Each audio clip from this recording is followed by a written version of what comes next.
Welcome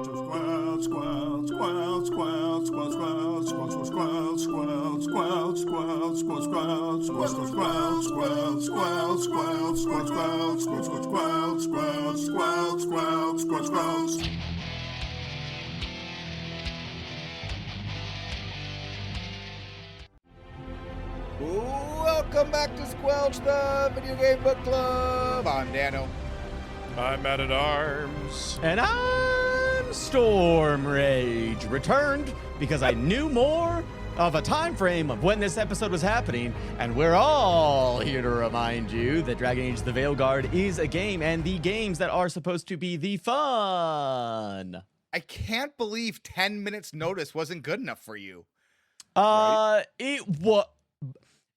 The timeline that I got was notification, saw notification, then you said, we're recording right now. Oh, yeah, that's right. So it was all in DMs that I was talking to Matt about recording tonight, and I was like, I'm sure your Storm Rage is busy. Because Matt and I were just chatting, so I was like, why don't we just record an episode? Yeah, we were just like, you just sent me a DM, and it's like, well, you asked me a question, and then like we just started talking, and then all of a sudden, like, we'll just do an episode. I'm like, all right. We needed an episode for the week, so it worked out well. Right? Because last week, 2 weeks ago, we were supposed to say we're going to take a week off, and then we didn't because I didn't write it down. And so I was like, oh no, now no one's going to know we're not releasing an episode. So I was like, well, we got to get something out. So we put out the best content possible. Absolutely. So 100% effort. This week, we are going to talk about the As Shadows Fall quest line, which is the words of the wolf, Legacies and Legends. Legacies and Legends. That sounds like an old Hearthstone thing. It sounds like a card game. It does sound like an old card game. Was there a Hearthstone thing where they did alliteration with multiple things one time? Anyways, and then for the Love of Treviso. Oh, you know what? Matt, it was the original Big Ten conference names when Nebraska first joined. Oh, you're right. When they went to two divisions, you're right. Before they went regional, right? Before now they're like regional Before it was names, East and West, they did like Legends and Legacies or something. It was something very similar to that. Yeah. Oh, good times. That was Legends and Leaders. Legends and Legacies is a trading card company. Oh, close enough. Out of California. It is not a national brand, it looks like. Legends and Leaders. It was so bad and so dumb. Yeah. I'm so glad that it lives in my head for some reason. Do I remember my birthday? No. Do I remember Big Ten conference title names for the 2-year period that they had an odd number of teams? Apparently, yes. They got to 12 teams, so they were able to do the split 6 and 6. Is that what? So because Nebraska joined and Maryland joined, right? Maryland, yeah. So then, this doesn't matter. And then they absorbed like half of the other conferences. Yes. Storm Rage is looking at us like we're recording 2 episodes tonight. Get going. We are recording 2 episodes today, as Dano just said. And it has been about 10 minutes since we sat down, everybody ready to record. And this is the second tangent that we have now gone on that has we have gone, I would say 90% tangents, 10% squelch so far, which admittedly isn't too far off our normal ratio. But because we do have a second episode, it does feel like if we might be here till midnight, Freds. Okay, this one final thing. I do believe 90% tangent, 10% squelch is wrong. That is 90% squelch, 10% podcasting about a video game. Let's just call a spade a spade. And to be fair, the only one at risk of actually hitting midnight is me, because it's 8 o'clock. It's true. Look, I'm just saying, it's 6 o'clock. By these percentages, this might be a 6-hour-long recording time. Good news is I work from home tomorrow. I don't. I have to go in for a morning-long meeting. Like a full school thing. Yeah. Next week, we're talking about the companion quests for Emmrich and Taash, finishing those up. As a reminder, we have the quest play order has not been updated because somebody, namely me, has been like just scrambling to stay up with all of the vacations I've been going on. Poor me. That's awful. I know. Pity me. Pity me. Dano's just having too much fun with the rest of his life. You can go ahead and play that now, because I've got a few. Objection! Objection! Objection! Objection! Objection! Objection! Objection! Objection!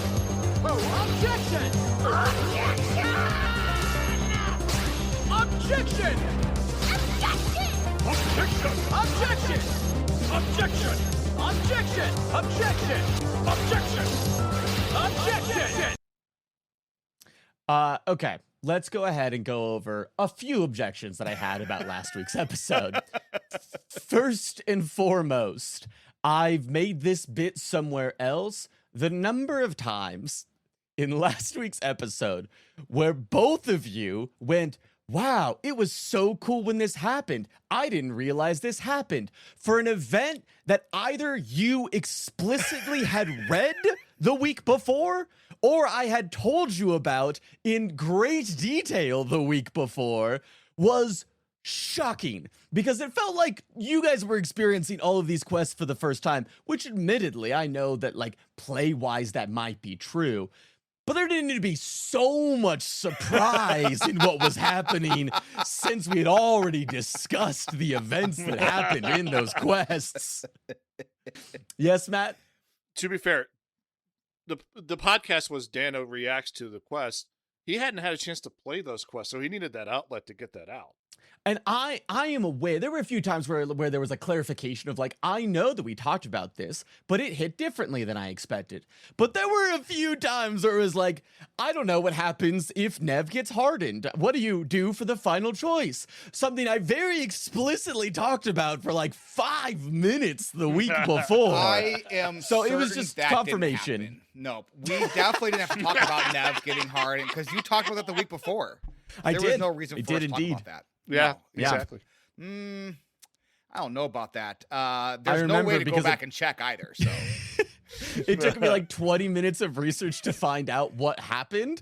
So I was like, oh, this will be really interesting. And then I presented it and there was no reaction. And I went, that's fair. I mean, maybe it was just interesting to me. And then I heard you guys talk about it for 15 minutes the following week. And I went, ha. Hey, sometimes it's not the lessons in class; it's the lessons after class. So I believe the Nev Harden conversation came about specifically because it came about in a different order.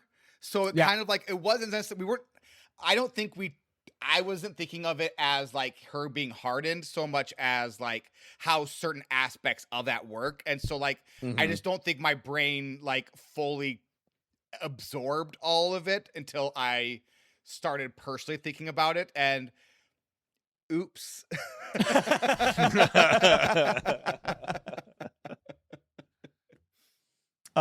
Objection number 2. My complaint about the Lucanus companion quest is not that I didn't think that they gave an explanation for keeping Ilario alive. They did, and it's fine. It's that they didn't even explain why that wasn't an option to kill him.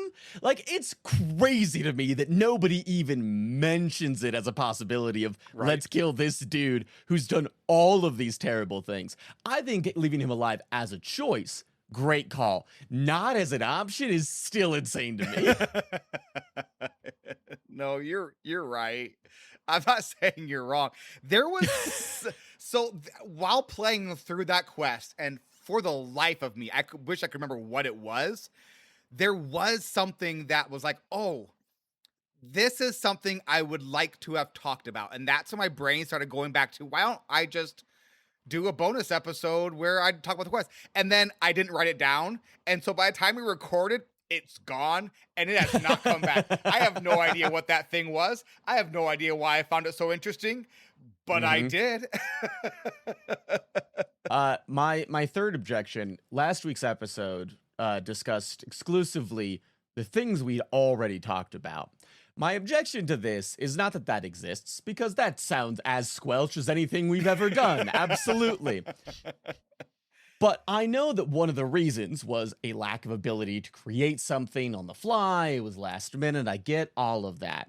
But Dano did have a good solid chunk of quests that the week previously, I was like, I don't think we've got time for this. Let's talk about that next week. That when I get into the show notes this week, all still there. All still, delicious new content to be discussed and chatted about. And yet, not a mention, not a discussion, not brought up as a possibility. So, okay, here's the deal. I could come up with an excuse for that, but I'm not going to. It's fair. That's fair. There were plenty of quests I probably could have talked about that were new. They just weren't fresh in my mind. So if you scroll, are they still there? If you went and looked at the bottom of the show notes from last week, I think I've deleted them since. The entirety of our show notes were me screenshotting the quest recaps and putting the screenshots in the show notes and then like trying to remember what happened. So now that's also interesting because you also just had my recaps available in the previous show notes. Well, sure. But then it wouldn't have been like, then I would have just read your episode again, and that would have truly been the squelchiest content ever. It's like, hey, what if we did last week's episode again this week, but this time Dan reads it instead of Stormrage? I mean, and besides, that's just plagiarism then, right? Yeah, that's a fair point. That's a fair point. Right. My last objection is it was delightful. And it was so flippin' squelch. It brought me great joy listening to you guys. It was actually really fun to record. I needed that. It was a long day. Thanks. I am pretty incredible. Thank. This episode goes out to our patrons, our Twitch subs, and our YouTube listener, Clyde. Your support keeps this podcast ticking. If you want to support the show, head over to twitch.tv/DanoPlay, where we normally stream on Sundays. Sometimes we stream on Mondays. Sometimes we stream on Tuesdays. And sometimes we don't stream at all. Or Patreon.com/Squelch. It is truly a mystery. We had someone in Discord be like, so when are they recording? It's like, you just got to look for the ping. Yep. At some point, or maybe not. Who's to say? Yeah, who's to say? Do you know if we're streaming right now? We're not. Sometimes it takes me a while to get the episode added. Everybody in Discord too. So it's like sometimes I forget. It's Tuesdays are busy. This one's a real page turner. We're getting near to the end, so you probably know what's going on. But if your memory needs a mend, then let's recap after I sing this song. The story so far. We have a group of adventurers who have come together to try and take down the evil elven gods, Elgernon and Gillenane. The elven gods are in quotations because they're not really gods so much as like super duper powerful mages. Last week, Matt and I discussed the exact thing that we discussed the previous week, which helped to showcase how often we listen when Stormrage writes things down. But before that, with Solus's help, we managed to save some Daedalish elves, which were being held by Elgernon as a sacrifice. I knew him as Solus. Smart, thoughtful, loved to hear himself talk. But long ago, he had a different name. The Dreadwolf. Ancient elven god of lies, or heroic rebel against tyranny, depending on which story you believe. This week, we've got 3 different quests to chat about, all of them pretty short. So this is going to be a little bit lighter on like main story quest because Dano is having too much fun with his family, and Matt has life and job that continues to job and life. So we're gonna talk about what we can. So we are starting off with Words of the Wolf. We just came off of the quest where Solus helped us, and as a result, we think it's probably a good idea to go chat with Solus. So we do. We go into our mind palace that's definitely not going to be tricked and used against us at some point in time. Solus discusses how he doesn't like the Dalish because they are, by and large, wrong about most of their own history, and it drives him crazy. Not only that, they worship the wrong things, they've taken away the wrong lessons, they are just simply misguided. And Solus believes that is in large part because of him, and because he severed their connection to the Fade. Solus believes that the next step for Elganon and Gillenane is that they are going to perform a ritual at the next eclipse, since he believes that they now have their own red lyrium dagger, thanks to the previous ritual, which we did stop him from using the Dalish elves. But wouldn't you know it, he's got a whole army that he can take sacrifices out of, so he's gonna get the sacrifices if he wants the sacrifices. But that does mean that we have some time to prepare. That's good. It makes me feel less bad about doing side quests.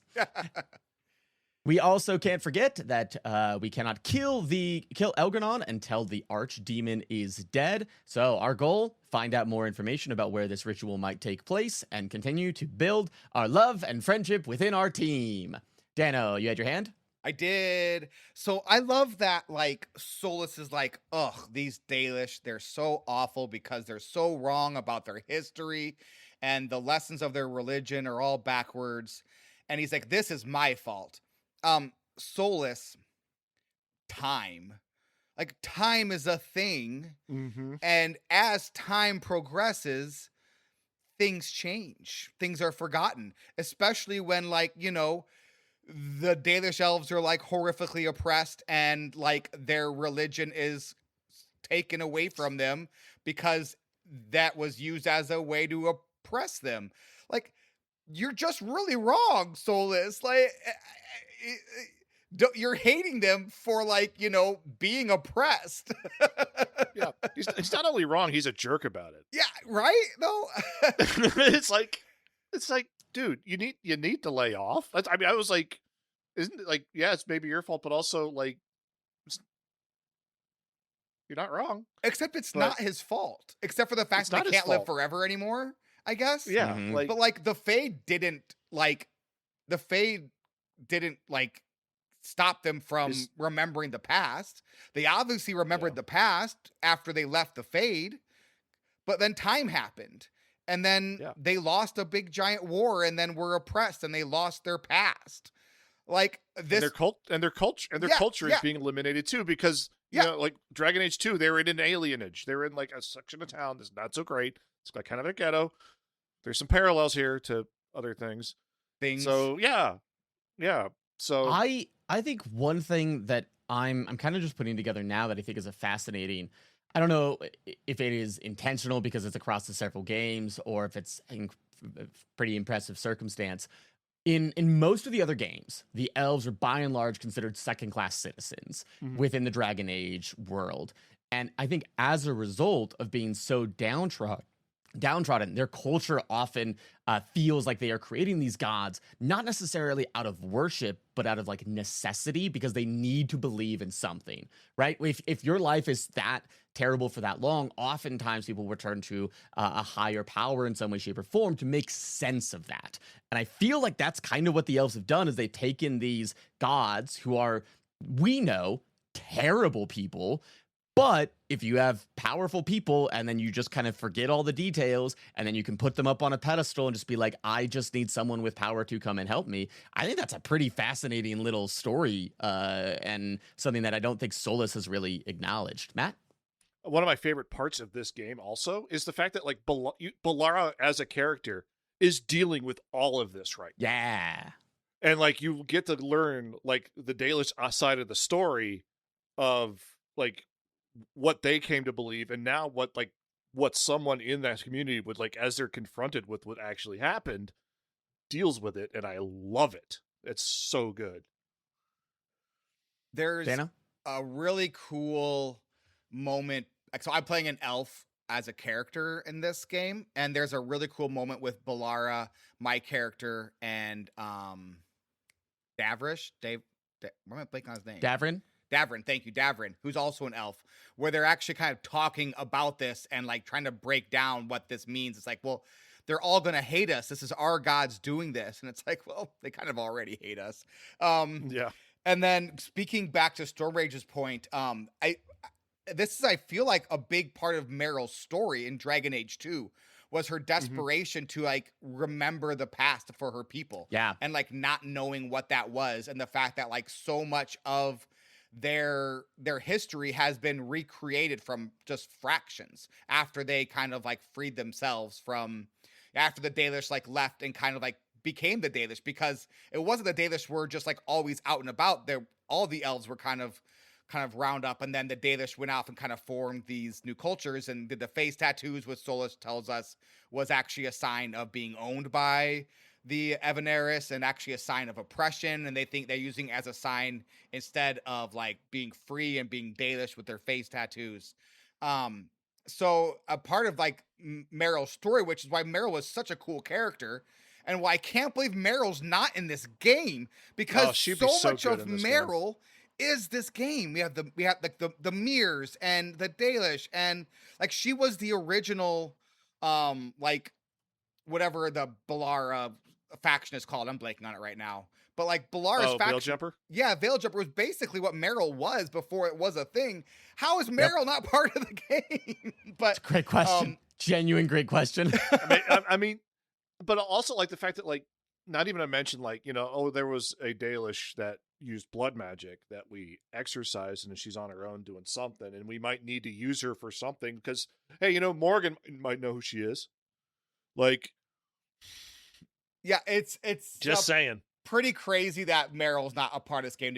I think it's just insane. Maybe it's because I enjoyed Meryl more than the average player, or the writers maybe did, but I do feel like this is kind of like the continuation of the story of Meryl, because I think I said it early on in this game, where this almost feels more like a Dragon Age 2 expansion to a certain extent, even than an Inquisition, even though it's very much a direct, like it's very much a dealing with the result of Inquisition. The story is a direct result of the Inquisition, but like so many of the mechanics feel almost more like Dragon Age 2 than they feel like Inquisition. So yeah, I don't know. And we are getting some of our Dragon Age 2 buddies back in the, so it is too bad we don't get Meryl. But yeah, it's a spot on. I think it's great. I do think it kind of goes to show how neat the writing in this game actually is.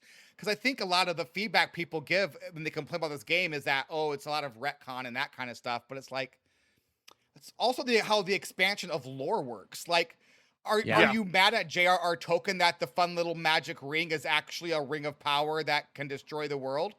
I mean, it's like getting mad at him because like the way the Hobbit portrayed the ring is different than the way the Lord of the Rings portrayed the One Ring. I don't know. That's just an expansion of lore. Maybe I'm being naive. I don't know. I mean, I couldn't take Lord of the Rings seriously after Tom Bombadil anyway, so that's fine.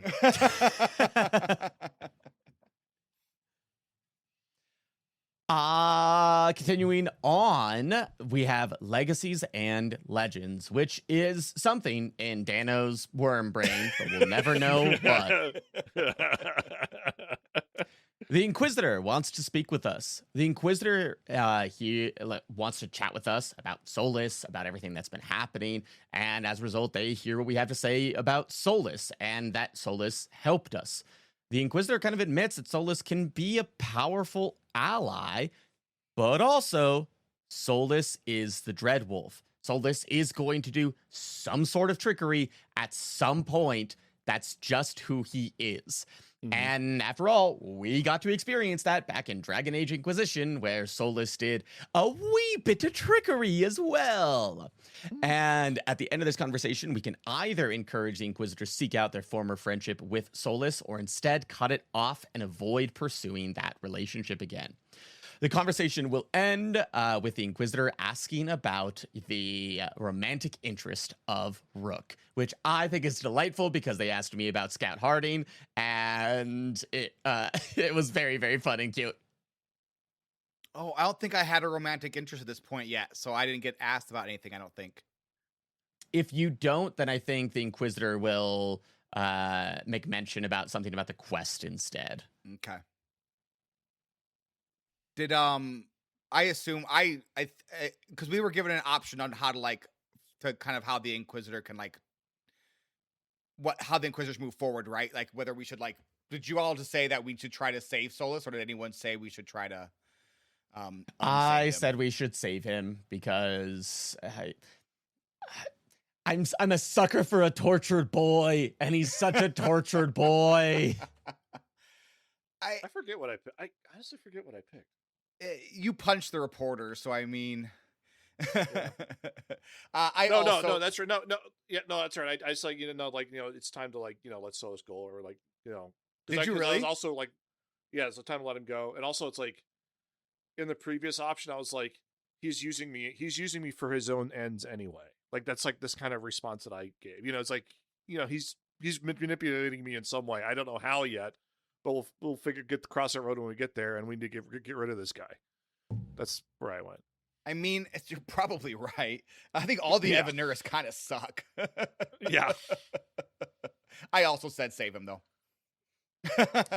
I mean, I could fix him. I could fix him. Can you really fix a 900-year-old elf for how long it's been? You bet your bottom dollar I'm going to try, Matt. I do think it would be fun to play this game with having had Solus as the love interest in Inquisition. I do wonder how that changes a lot of these conversations, right? I think it could be pretty interesting. Yeah, there are a few differences because, looking through the wiki, it'll note if there's a difference in conversation, and there's some cool things that get said. Now I want to go back and play Inquisition and make Solus the love interest. Thanks, Dan. You're welcome. By the way, I'm honestly saying you're welcome. As someone who's played that game a lot, it is very replayable. It's a super fun game. I do love Inquisition. I got to go back to 2 though. I mean, again, you're welcome. I'm not sure why you're saying that as if I'm not doing you a favor. Our last quest, for the love of Treviso. Someone has information on Treviso, so we go to the crows and find out who it is. The crows tell us that someone wants to meet with us and that they have insider information about the gods, but they don't know anything else about this contact. It's almost assuredly a trap, but it's also a trap we can't afford to avoid. So we figure out, hey, we're Rook. We've stood up against gods and archdemons galore. We could probably handle a trap if it is one. We get down to where the cafe is and where the meeting takes place, and it turns out our contact is the Butcher. The Butcher is the Qunari who is leading the Anton in Treviso. The big bad of Treviso that we have been undercutting this entire time. What a twist! The Butcher says that he has fallen in love with Treviso and that he doesn't want to destroy it, but he will if he has to. And he, by and large, sees that while he did indeed occupy Treviso and has caused a lot of bloodshed, it's not any different than what a lot of people would do if they were in charge of Treviso. He just had the power to do it. But he's noticed that Rook and the Crows are different. They have morals that they are able to actually stand by. The Butcher, as in turn, not wanting to destroy Treviso, tells Rook that he hears the old gods calling to him. And he knows that if the Butcher gives in, then he will in turn know where the ritual is going to take place. But he will not be able to resist and come back from the call. So he's going to have to, if we're going to take this deal, then we're going to have to kill him. So it's pretty simple. He is going to let the old gods in, and if Rook kills the Butcher, then Rook gets the information. If not, Treviso's going down in flames. We agree, not that we have much of a choice. Once we do, then the Antam, who are acting as the guards of the Butcher, attack us. Okay, cool. The Butcher walks away to give in to the old gods. We follow around the city, killing a bunch of Antam, and eventually we kill the Butcher. And in his dying breath, we learn where the ritual is going to take place. And after we do, is that the governor's music? That's right, the governor of Treviso, who we definitely have talked about many times before. We haven't. I didn't even know first time he you see him- existed. Well, as an Antivan Crow character myself, I already had a history with this guy, so I totally knew who this guy was, and I could tell from the start that he was worse than Illyrio. I mean, it was like, have we encountered him at all up to this point? We have very, very briefly in a few scenes, mostly mentions from other characters talking about him, but it is minimal at best. I was like, whoa, okay. It's Larry. Who? Okay.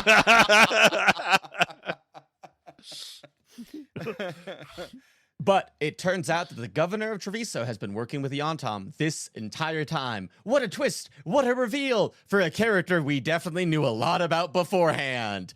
And we go back, tell the crows about the information that the governor has betrayed us. They say, we understand. We will look into this and get back to you later. Spoiler, that's a side quest.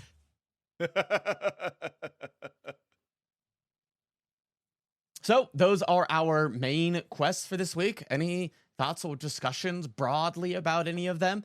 Again, all pretty short here, mostly just discussions and then a couple of fights at the end of the last one. I thought the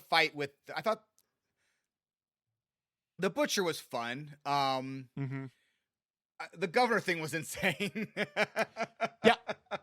Yep. Like, I now need to replay it and see how many times the governor actually pops up, or if I just somehow missed it every time. And here's the thing about the governor or mayor or whatever he was. Like, the logic makes sense, right? Like, he's toothless. He's not in charge. The crows are in charge. He wants to be in charge, so he's grasping for power.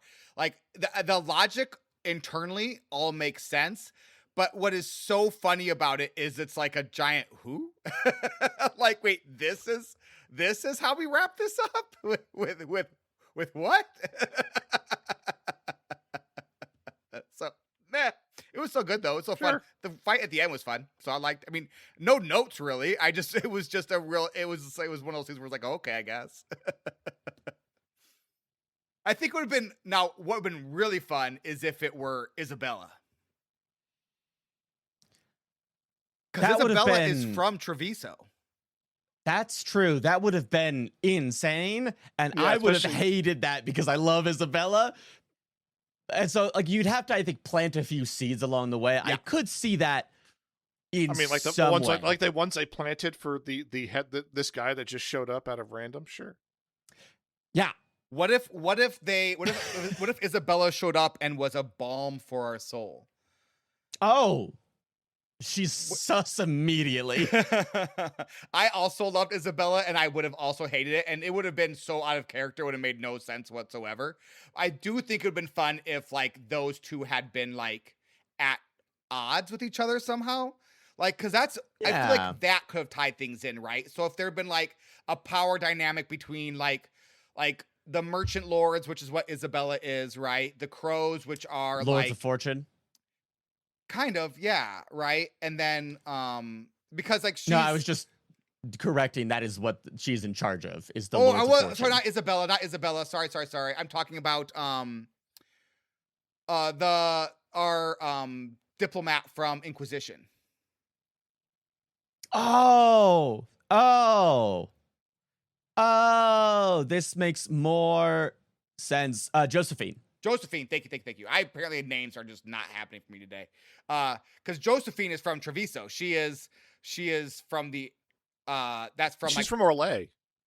No, she went to Orlais for schooling. But like her family and stuff ran out of Orlais, didn't they? No, they lost their contracts with Orlais generations ago, but they were from like Antiva. They were from Antiva, which is where Treviso is at, is in Antiva.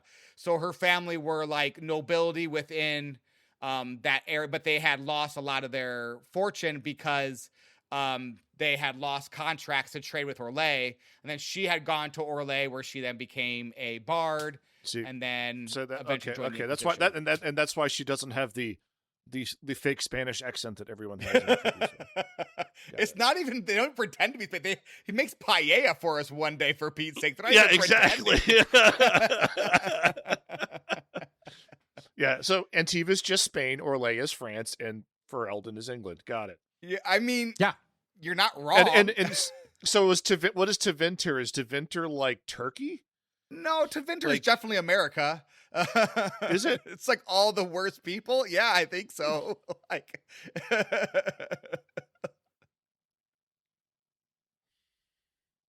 Stormrage is thinking right now, which is why I am, and they're not good thoughts. They're not. I came up with nothing.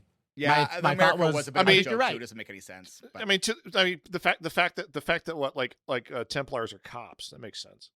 Does. Yeah. Let's not get too into it, though. I don't want to talk about that. No. So let's just pretend it didn't happen. As we pull on up out of this nosedive. Hello, old friend. Let's meet for tea after the match, shall we? Slurp, slurp, slurp. So I want to talk about the Soul of a City.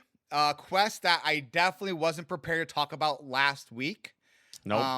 And am definitely more prepared to talk about now, and that I definitely remember everything about at this very moment. So, Soul of a City is a side quest. So Elgranon and the Venatori are going to do something big and evil. We don't know what it is, but Elgranon is involved, and so are the Venatori, so it's probably not good. We asked the Shadow Dragons what they think, and they're like, yep, probably not good. So Dorian asks us out to the Cobbled Swan to get some intel. We meet up with Dorian and do some detective work and learn that something is going down in the sewers. Time to get our feet wet.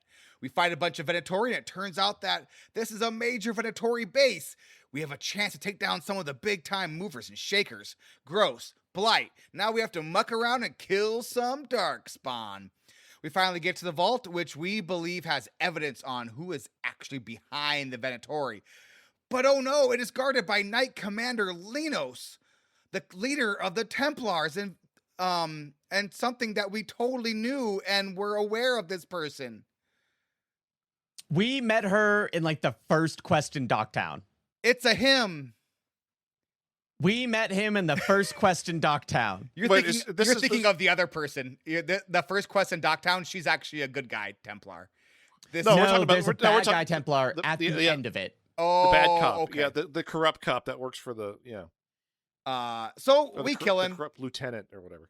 Yeah, so this is the leader. So this isn't the corrupt lieutenant. This is the leader of the corrupt Templars. So we kill him, and then we find a list that names the magisters who are also Venatori. And it's like full on a quarter of the magisterium. It's like, what if like a quarter of your government or more was like totally corrupt and like was only in it for their own power and material gain? You know what? I think I was right first time around. It's America.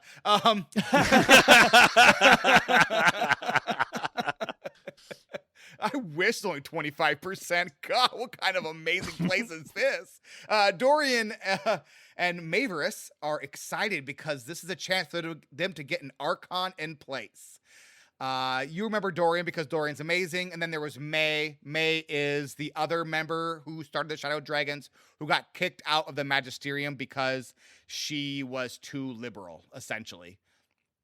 So now they're like, oh, we can get a new Archon in place because when the dragon attacked, the Venatori actually managed to kill the Archon, and they've been hiding that this whole time. But the Venatori want to make that public. So I get to choose the Archon because I saved, I didn't save Treviso, I saved Docktown.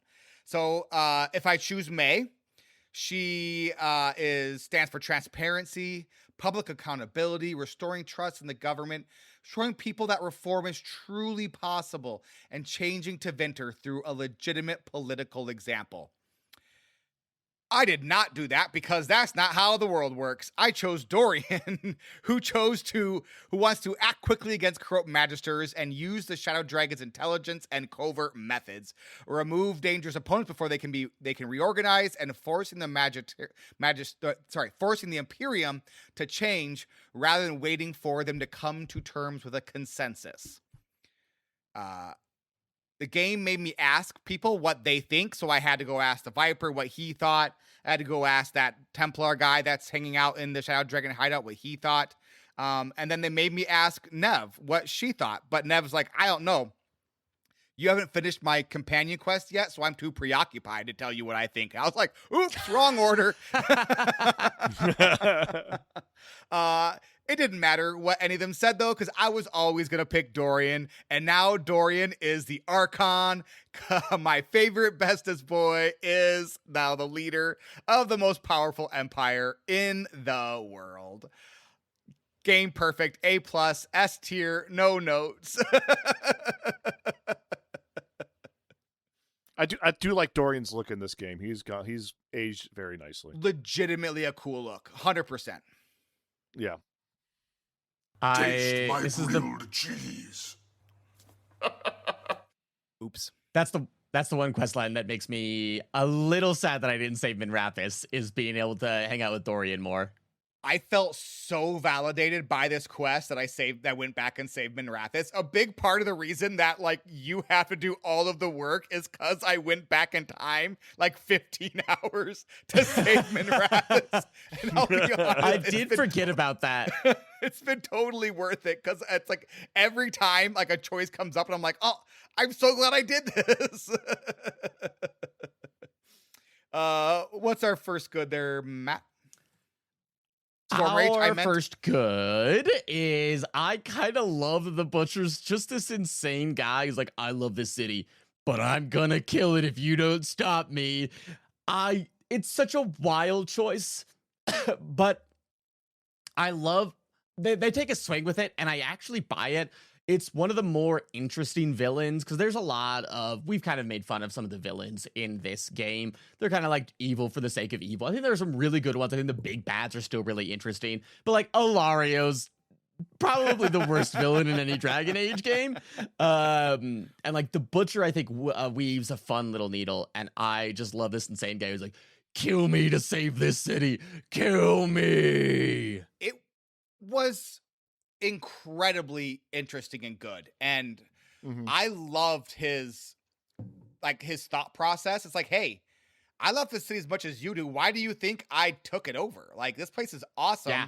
I think it's fantastic. You're all the ones who are working with me. Don't blame me for your corruption. I honestly think they should have dove much deeper into the lore of the Butcher. I think I think there was a lot more story to tell there. I thought it was one of the more interesting like video game villains, and he really was just kind of on the periphery, right? Like they mentioned him. Yeah. He's brought up a lot, but you don't really engage with the why of him until the very end here, which I think is a big miss because I think it's actually super duper interesting. Yeah, but you risk the retread of doing what they did with the Qunari in Dragon Age 2 or like that's part of one of the main storylines of Dragon Age 2 is the fact that Qunari were fighting to take over Kirkwall. But for totally different reasons though, right? Because the Qunari were going to take over Kirkwall because there were a couple of reasons. They saw the injustice in the city. They saw the injustice in the city. That wasn't even just a reason. They couldn't leave Kirkwall because Isabella stole the McMuffin, right? Yeah. Right. And then at that point, then he was like, well, now I see the injustice and I want to stay. But Butcher was kind of saying it much more like, hey, I was a tourist and actually this place is great. So I'm just going to stay and own it if you don't mind. Yeah. And the only way to get me out of the city is to kill me. So kill me. Yeah. Yeah. I think was actually kind of cool. I kind of liked him to a certain extent. I did too.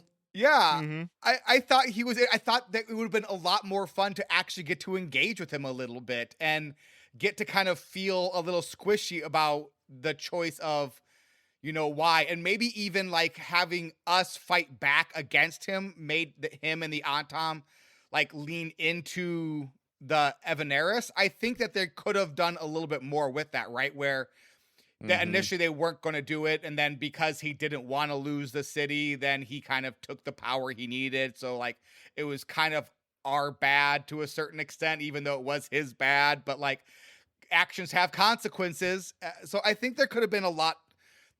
I think this quest or this storyline would have been a lot better served with the Butcher being the guy and not us dealing with the mayor or governor or whatever. Like that was. I think his storyline was interesting as well, but I wish they'd flip-flopped it. I wish like the mayor was kind of like the side bad, right? Like, oh yeah, he did all the things that he did for the reasons that he did, but then Butcher and his storyline was a little bit more forefronted. But I see why they did the governor as well, because they needed a guy for that other quest that took place. So it makes sense from like a gameplay standpoint and how you want to like put the story together, but I do think the Butcher was better than the evil governor mayor guy. Without a doubt. Not so good, Matt. And Matt, this is a banger, not so good, and I am with you 100% on this.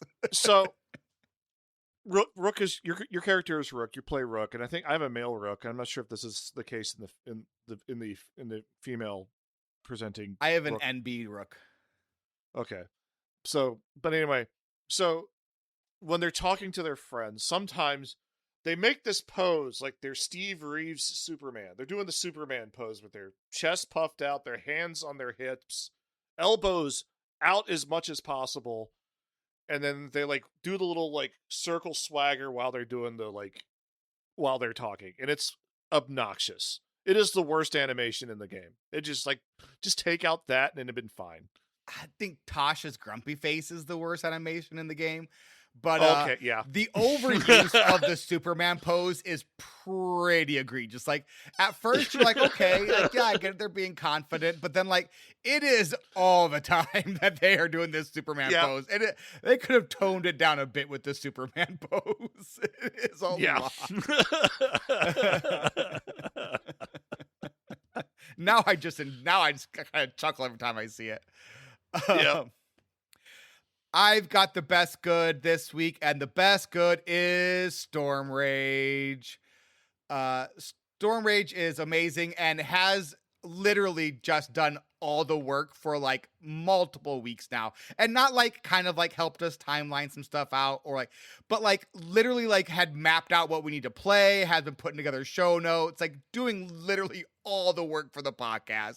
And like, hat off, my friend. I really do appreciate you, because like if you thought last week was weird, like if Storm Rage wasn't like picking up the slack, that's all you'd be getting right now, because like this summer got crazy. So Storm Rage, just like thank you very much for doing all the work, like literally all the work. Like not even like, just like, hey, Storm Rage, what if you run the podcast? Thank you. Hey, I don't edit and I don't put it up, and I'm very grateful that I don't do those two things. Well, I just wanted to make sure you got credit where credit is due, because we are gonna have 3 straight weeks, not counting the objection cast, where Storm Rage just literally like mapped out what we're playing, put together the show notes for us, like put together a ton of the script and everything. So I love this game and I love getting to talk about it with you guys. So it's just a bunch of fun to do that. I love it too. It's so good. And I went and looked at reviews and people give it grief. And I'm like, what are we like? What is it about our experience that is not being experienced by others? I truly don't know. I would guess that so much of it comes down to like expectations of a lot of people thought it was going to be kind of a typical darker Dragon Age game, and it's not that. And then I think that some people during that initial section wanted to buy into the, oh, this is so bad, because I think sometimes people like to bandwagon when a game is bad and just be like, oh, well, this game's bad because it's bad. And well, that's not a great reason. So I think we've had enough distance from the initial negativity, and also that we're not like tempted to be on the bandwagon. And because our expectations were so low that it's kind of blowing them away. And I think it kind of just hit the perfect storm for our enjoyment. Remember, you vetoed this game initially because like of a controller issue. I did, because, and I will have to bring that up as not so good at some point. But the fact that I couldn't use any of my peripheries because I bought them from the wrong hardware company is a bold move. The game was just unplayable because I had I had the wrong type of keyboard. He asks each traveler 5 questions. 3 questions. 3 questions. 3, that's a magic number. I will ask myself 3 questions. Hey there, Matt. What are you liking so far? The companion quests just don't stop even after you give him the hero of the Veilguard and you resolve the storyline. Now they're just chill hangs and like talking about dates, and it's kind of cool. I love it. Storm Rage, what are you liking so far? I love that the game is very much pointing us towards the end game, right? Like we are, I think as overall chapters goes, this is chapter like 10, and then there's 11, 12, 13, and 14. So there's still 4 chapters left. I think one of them is another really, really short one, just like we had this week. So let's say 3 real chapters left, or sections. But there's just so much to do. There's so many side quests. There's like little adventures. There's things to find. There's chests that are all feel good, but not required. And that's a tricky needle to thread, because sometimes side quests are so important that it's like, well, if I don't do them, I'm missing out on so much, but I don't want to do them. And sometimes it feels like, oh, well, these are just here for no reason other than you wanted to pad the amount of time it takes to beat your game.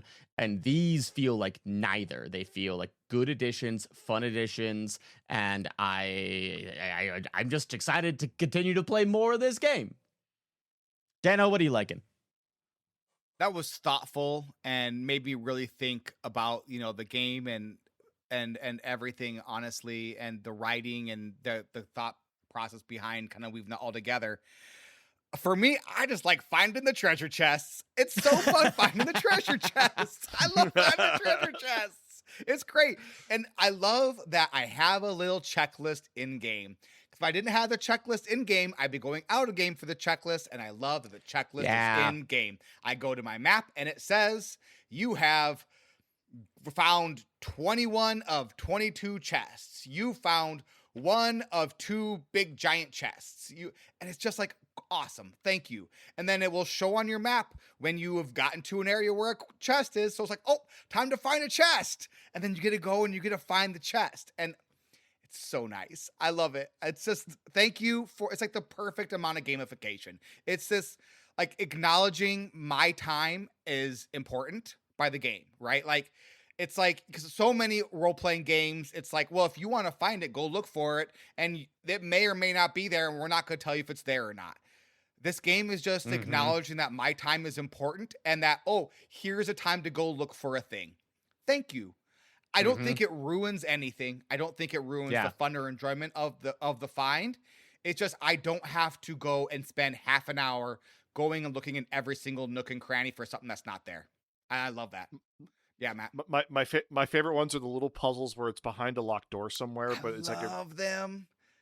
Love that sometimes it's a platforming thing where you just have to jump around to get it to the top and fall in. Sometimes it's a series of locks. Sometimes it's just, I don't know, like something else. I don't know. I'll look it up later. It's like whatever. Yeah. So they're just the right amount of. I think we talked about this a couple weeks ago. They're just the right amount of puzzle to them. It's not full puzzle game. But like it makes you think a little bit. Okay, where could this be? Okay, how does this puzzle work? Which I really enjoyed. What are you struggling with there, Matt? Getting a chance to play because life is happening. Life is being very lifey this last couple weeks. I won't go into details, but yeah. Storm Rage, what are you struggling with? game, stop making me want to do things.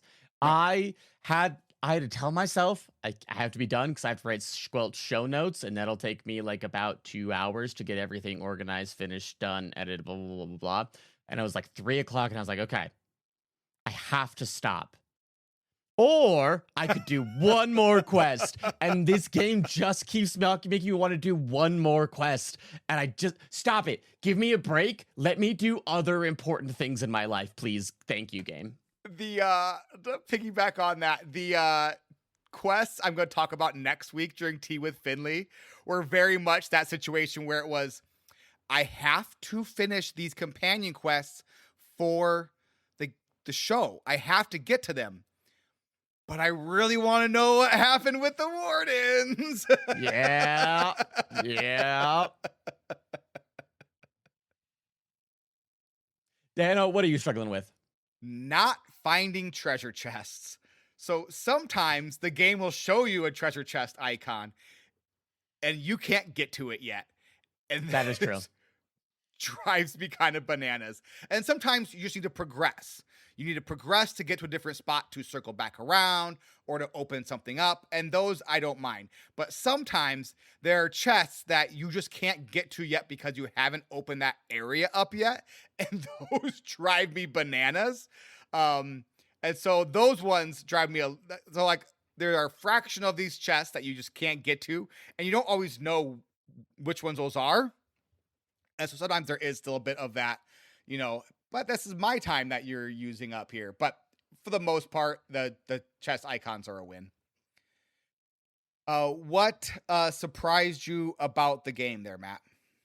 I kind of got tired of doing what I was doing with my duelist rogue build, so I just decided to try out the Veil Ranger build. And now it's like a completely new game, and it's so much fun. And now I'm I'm sitting back, I'm hanging back, I'm just flinging arrows at people, just doing a ton of damage. And then escaping, popping off, having Nev slow time while I fire arrows is amazing, by the way. Yeah, the game, just try everything. It's so much fun. Mm-hmm. Storm Rage, go ahead. I got to equip my burning ring again because I'm still using that necro build. And then I went and had to kill a bunch of darkspawn, and they're strong against the green goop, but they're weak against burning. And so I got to equip all of your afflictions are burning again. And that's just so much fun. The kind of to get to affect your build just that slight little way. So even though something you're weak against, you can be strong against. So much fun. Love it. I'm on your side with that. It's so great. To answer your question, I would like to direct Dano your attention to this achievement that I unlocked. And I'd like to point out 2 things. 1, that I did it. 2, that I did it before Dano. Dano, would you mind reading what my achievement is? So unlocked on August 11, 2026 at 2:58 p.m. Bringing down the sky. Defeated all high dragons across northern Thedas. 33.8% of players have this achievement. Yeah, so it's not that rare of an achievement necessarily, but it is not how I would typically play, as we have seen from how I've engaged in dragons previously in other Dragon Age games, where I go, no, I'm good. And a lot of these are in kind of companion quests, but a couple of them are off on side quests. Yeah. And it's just, man, they're fun fights. I just think that they're well designed, and there was a fight next week that we'll talk about with Taash that I thought was a really fun dragon fight. And just, it's delightful. Yeah. I like that one. Dano, what surprised you? What surprised me is that the game lied to you. You have not defeated all high dragons across northern Thedas because you befriended the spirit of whatever her name was. What's their name? It's whatever her name is. Starts with an M, right? M-Y... Mythal, I believe, is the name you're looking for. It's Mythal. It's definitely Mythal. It is Mythal. Criminy. You didn't defeat Mythal, who is herself a dragon. So, while I am impressed by this achievement, Storm Rage, I do believe you do have to go back and play this game again to truly bring down the sky. I don't know if I'll ever be able to fight against Mythal. It's so mean. It was truly I did not know that was going to happen. It was such a fun moment in video gaming where you're like, oh, here we go. I'm doing this, I guess. This is happening. I don't know if I can do this. Maybe I can do this. Nope. I did it. It was one of those things. It was one of the few, like, it was very much an Expedition 33 moment and not an Expedition 33 type game where, like, you felt really good about accomplishing something, like, gameplay wise. That's what E33 did so well. This game is much more casual in its gameplay, which is fine. Yes. Not every game needs to be Expedition 33. But it was one of those few, I've had a few moments like that in this game where it did feel like true accomplishment. That was one of them. It was really fun. It was exciting.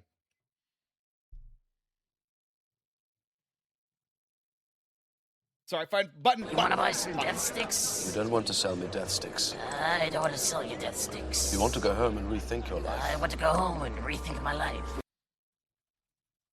Storm Rage. Sell the game to a friend. Maybe the bad guys were the bad guys we met along the way. Or the ones we haven't met, or we didn't actually meet, but hey, they're suddenly bad guys. It's really okay. Like not a real deep thought of like the good and evil here. It's sometimes good is good and evil is evil. Matt, sell the game. But you know to what? Sometimes it's fun. Sometimes it's Hey. fun. You know, his real crime was loving the city too much. Oh, and trying to sell it out to the other. It's really good. For me, go buy this game. That's it for this week. Next week, we become a hero of the Veilguard in Dragon Age the Veilguard. Thank you all so much for listening. Thanks to all our Twitch subs, our patrons, and our YouTube listener, Clyde. You can find a link to our Discord and links to support the podcast in the description of this episode. Dragon Age the Veilguard is a game, and games are meant to be fun. Yeah! And don't forget, elven gods are only gods if you call them gods, baby. This is the end of the show. Everybody bye!